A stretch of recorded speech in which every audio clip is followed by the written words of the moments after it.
দুবাইতে বাংলাদেশিরা স্বর্ণ ব্যবসায়ে দিন দিন ঝুঁকে পড়ছে। এই ব্যবসায় বর্তমানে অনেক ব্যবসায়ীকে দুবাই গোল্ড মার্কেটের প্রতিষ্ঠান নিয়ে ব্যবসা করতে দেখা যায়।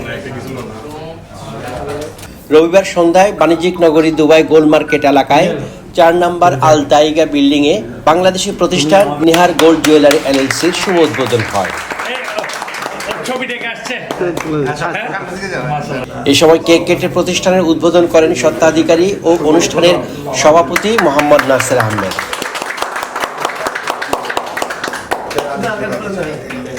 আসসালামু আলাইকুম, সবাইকে স্বাগতম। আজকে আমাদের নিহান গোল্ড জুয়েলারি ওপেনিং করছি আপনাদের সেবার জন্য।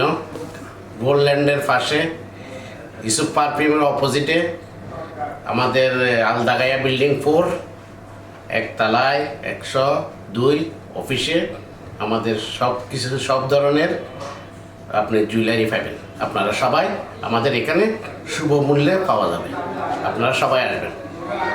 এতে উপস্থিত ছিলেন প্রতিষ্ঠানের ম্যানেজিং ডাইরেক্টর কৃষ্ণ কর্মকার ও মোহাম্মদ আজম। নিহান জুয়েলারির পক্ষ থেকে সবাইকে স্বাগতম। আপনারা সবাই এখানে আসবেন, এখানে ভালো ডিসকাউন্টে গোল্ড পাওয়া যাবে, ভালো মানের। আপনারা সবাই আসবেন এখান থেকে। অনুষ্ঠানে বিশেষ অতিথি ছিলেন মিরসরাই সমিতি সংযুক্ত আরব আমিরাতের সাধারণ সম্পাদক মোহাম্মদ শরীফ, মোহাম্মদ খসরু, প্রতিষ্ঠানের স্বত্বাধিকারী নাসের আহমেদের সুযোগ্য পুত্র মোহাম্মদ নিহার আহমেদ ও মোহাম্মদ নাবিল আহমেদ সহ আরও অনেকে।